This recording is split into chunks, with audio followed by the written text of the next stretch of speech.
સામે જવાબ ના હાલે તો માની લેવાનું મારી વાત હોભરે છે અને ક્યારે તમે આ વાતનો વિશ્વાસ કરશો તો ક્યારે ભગવાન તમને છોડશે અને તો ક્યારે એને મનુષ્ય છોડ્યા નહીં જે છોડ દે તો આ પ્રાણ ફંકીડું ઉડી જાય રોમ નો પ્યારા થઈ જાવ કેતા આ શું ખોટું પણ હજુ તમે જીવિત છો હજુ તમારી અંદર ચેતના છે હજુ તમારી અંદર જીવ છે તો ભગવાન હજુ એવું ઈચ્છે છે કે આ જીવ છે ને મનુષ્ય છે ને મને ભજી લે મારું નામ લઈ લે અને જીવનમાં ક્યાંક ને ક્યાંક સત્કાર્યો સતના માર્ગે આવી અને રોમને ભજી લે ભગવાનનો એ ઉદ્દેશ છે એટલે ભગવાન ક્યાંક ને ક્યાંક કૃપા કરે છે ને ત્યારે આવી બારીજા ધામ જેવું ધામ ક્યાંક તમને મળે છે જોત જોતામાં કોઈને પૂછો કે દુખી ક્યાંથી કે 5 વર્ષથી મારી દુખી છે કોઈને પૂછો કે તું ક્યાંથી દુખી મારી 10 વર્ષથી દુખી છે તો એ પૂછે 10 વર્ષ પહેલા સમજો દુખી તે 10 વર્ષ પછી હતા તો કે મારી 10 વર્ષ પહેલા તો અમાર ગાડી બંગલા વાડી બધું હતું પણ અત્યારે કશું રહ્યું નહીં એટલે એ ગાડી બંગલા ને વાડીને સુખ માનતો હતો એ સુખ માનતો હતો પણ એ પહેલાનું વિચારો જ્યારે ગાડી બંગલો બધું હતું સુખ તમને લાગતું હતું કે સુખી હતો ત્યારે એક સમયગાળામાં તમે દુખી હતા જેવું એ સમયગાળામાં તમે દુખી તો હતા જ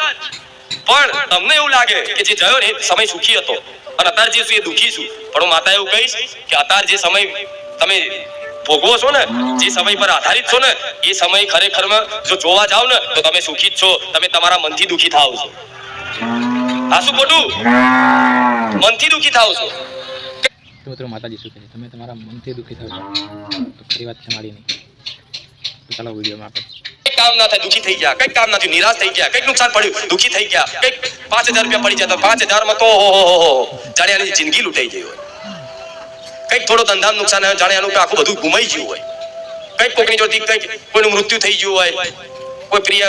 જનનું કદાચ કોઈ ત્યાગ થઈ ગયો હોય કોઈ કારણે વિયોગ થઈ ગયો હોય તો એના માણસને એવું લાગે કે મારું બધું પતી ગયું ના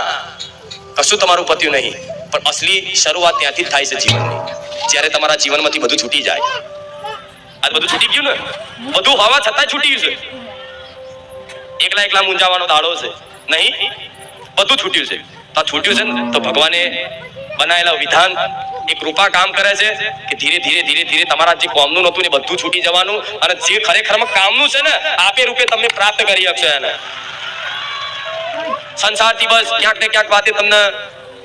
કોઈ મતલબ તિરસ્કાર કરે તમારો અપમાન કરે તમને ગણ નહીં તમે આટલી બધી સેવા કરી હોય તમે હારું તો મિત્રો તમે જોઈ શકો છો કેટલા બધા ભક્ત આવ્યા છે માડીના દર્શન કરવા માટે તમે પણ બહાર જાઓ આપ સभी બહાર जाइए મિત્રો दर्शन कीजिए सभी दुखों दूर हो जाएगा तो चलते हैं वीडियो में કર્યું હોય બધાનું ભલું વિચાર્યું હોય છતાંય તમને બદલામાં તમને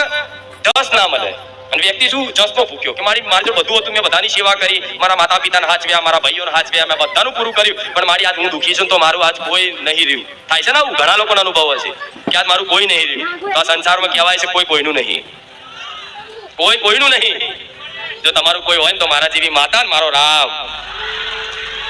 જ્યાં સુધી તમારી જોડે કંઈક સ્વાર્થ છે જ્યાં સુધી કંઈક સ્વાર્થ છે ત્યાં સુધી બધાય હશે જીદાર તમે કઈ કોઈના લાયક નહીં હોવ ને કોઈ કામ લાયક નહીં રહો ને એ દિવસે ભલા છોડી દેશે આ સંસાર એવો હશે સમજ્યા એટલે આ ધ્યાનમાં રાખજો આ વાત મનથી બધાને એવું નહીં કે તમે બધા મારા નહીં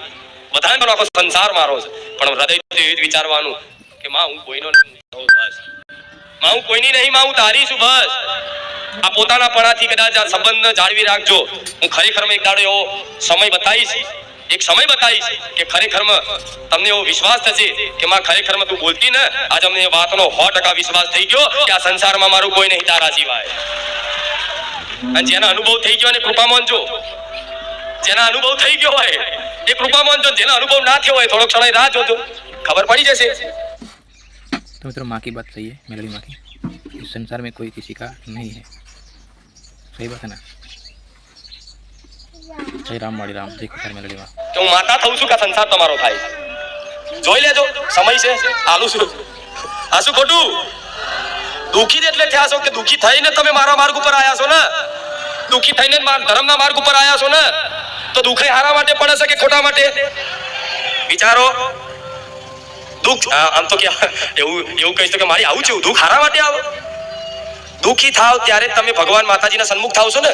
દુઃખી થાવ ત્યારે કોઈ ધામ મંદિરે જાવ છો ને તો આ દુઃખ આવ્યું છે તો ધીરે ધીરે દુઃખ તમે માતાજી સમીપ લાવો છો ને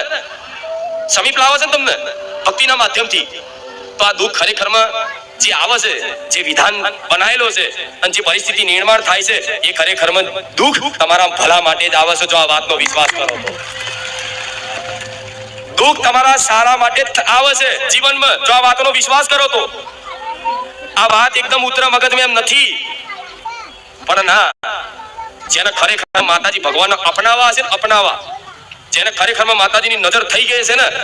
ત્યાં મારા ભક્તને મારા અપાર સુખ આપવું છે, અપાર આનંદ આપવો છે, અને મારી ભક્તિ પ્રદાન કરવી છે. જેના જે ભક્તિ કરવા માટે જન્મ લીધો છે, જે ભગવાનની કૃપા નજર કૃપા દ્રષ્ટિ થાય ને, એ જીવની દશા શું થાય ખબર છે? બધી બાજુથી ઘેરાઈ જાય.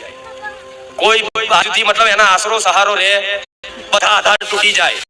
બધી આશા રાખી આશા ફેરવાઈ જાય, અને એક માત્ર ખાલી આશા રહે કે માં તારા સિવાય મને જગતમાં કોઈ પર આશા, તારા જીવનમાં મારો કોઈ આધાર. માં હું નોધારો થઈ ગયો, માં હું નોધારી થઈ ગઈ, તો નોધારા થઈ ગયા, નોધારી થઈ ગઈ. આવું નથી થતું હોય તો નાચી લેજો, માં બનાવવાની છે. નાચી લેજો તરત, નવાઈ લાગશે આ વાતો. એટલે કહું છું કે દુઃખ છે ને, દુઃખ એ વ્યક્તિને શિક્ષા માટે આવે છે, કે દુઃખમાં જ વ્યક્તિ આખો બદલાઈ જાય. ખરાબ માણસ હોય, ખરાબ એકદમ દુષ્ટ વ્યક્તિ, પણ એના જીવનમાં એવા ભયંકર દુઃખ આઈને ઉભા થઈ જાય ને, એ ખરાબ વ્યક્તિ તે, એ દુષ્ટ વ્યક્તિ તે સજ્જન વ્યક્તિ બની જાય, એનું નામ દુઃખ કહેવાય. આ શું ખોટું? ખરાબમાંથી સારા બનાવવા માટે સાચો તમારો ગુરુ હોય તો દુઃખ. આ વાત કડવી લાગશે, આવી કેવી વાત? તો હા, આ દુઃખના લીધે તમે માતાજી ભગવાનની સમીપ આવો છો. સમીપ આવવાથી, માતાજીની પ્રભાવથી, માતાજીની ભક્તિની મહિમાથી, માતાજીનું નામ લેવાથી, માતાજીનું સ્મરણ કરવાથી આપે રૂપે તમારી અંદર સદગુણોનો વિકાસ થાય છે. તમે હારી ભાવના કરતા થઈ ગયા છો, તમે કોકનું ભલું કરવાની ઈચ્છા કરો છો,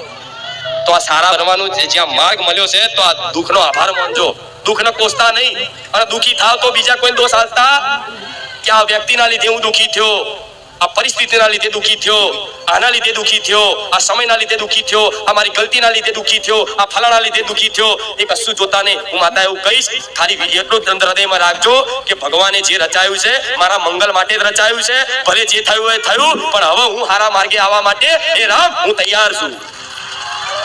એ માતા, હવે તું જેમ ચલાવે ને એમ મારા જીવનની રિમોટની ગાડી તું જેમ ચલાવે એમ હું ચલાવવા માટે હું તૈયાર છું. લે, આ મારી ગાડીનું રિમોટ સ્ટીરિંગ તારા હાથમાં આપી દીધું. જેમ અર્જુન કૃષ્ણ ભગવાન રથમાં સારથી બનાવી જતા ભગવાન, એ રીતે તમારા જીવનના રથમાં મન માતાને સારથી બનાવી દો. તમારું મન આગુ પાછું થશે, મારી લગામ ખેંચીને આમ લઈ જઈશ. એ ઘોડા ઇન્દ્રિયો છે, આંખ કાન નાક એ ઇન્દ્રિયો છે. ઇન્દ્રિયો જે બાદ જાય, મતલબ એ ઘોડા જે બાદ જાય બાદ ખેંચે, પણ લગામ હોય, લગામ તે ઘોડાને પકડી રાખે કે નહીં આપણે આ માર્ગે જવાનું. એ રીતે આ ભક્તિનો માર્ગ એવો છે ને, તો આ માર્ગે આવશો ને તો તમારી આ ઇન્દ્રિયો જાતની ઈચ્છાઓ કરાવશે. આ કર લો, આ કર લો, આ કર લો, આ કર લો, આ કર લો, પણ આ મારી દોર પકડેલી મન માતાને સારથી બનાવીએ છે ને, એ તમારા ઇન્દ્રિય રૂપી ઘોડા છે ને, હું મારી આ લગામ ખેંચી અને એ મારા સીધા માર્ગ ઉપર લાવીશ કે દીકરા તારા લક્ષ્ય સુધી પહોંચવાનું. આ શું ખોટું? હા, એટલે આ બધી વાતો એવી છે, આધ્યાત્મિક વાતો કહેવાય. શું કહેવાય? અને અસલ આ જીવનમાં વાતો સત્ય છે. અંતરાત્માથી હૃદય સ્વીકારે છે આ વાતને, કેમ કે આ વાત આ તમારી અંતરાત્મા છે ને, એ સનાતન સત્ય છે. અંતરાત્મા છે ને, એ જ પરમાત્માનું અંશ છે, સ્વરૂપ છે. તો જો અંતરાત્મા સુધી આ વાત સ્વીકારતા હોય, સાચી વાત છે મારી, તો અંતરાત્મા તમારી સ્વીકારે છે મારી વાણીને. આ શું ખોટું? હા, તો હવે આ પ્રશ્ન થાય કે મારી દુઃખ જીવનમાં આવ્યું, એમાંય આપણું મંગલ, ભગવાને શું દુઃખ આપીને આપણું ભલું ઈચ્છે છે, ખરાબ ઈચ્છે છે? એટલું બધું દુઃખ છે કે કોઈ કહેવાય એવું નહીં. પણ આજે નહીં ખબર પડે, થોડાક સમય પછી એવી ખબર પડશે કે જો આ સમયગાળામાં દુઃખ ના આવ્યું હોત ને, તો આજે હું જે છું ને એ ના હોત.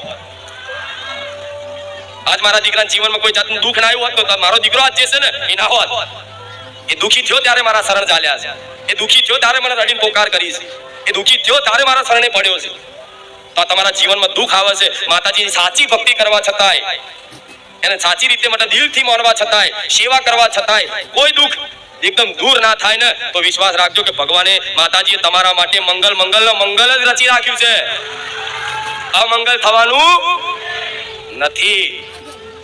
તો કે મારી જે થાય એ હારા માટે થાય છે. આવું જેવું તે નાની એવી એક વાર્તા કહું તમને,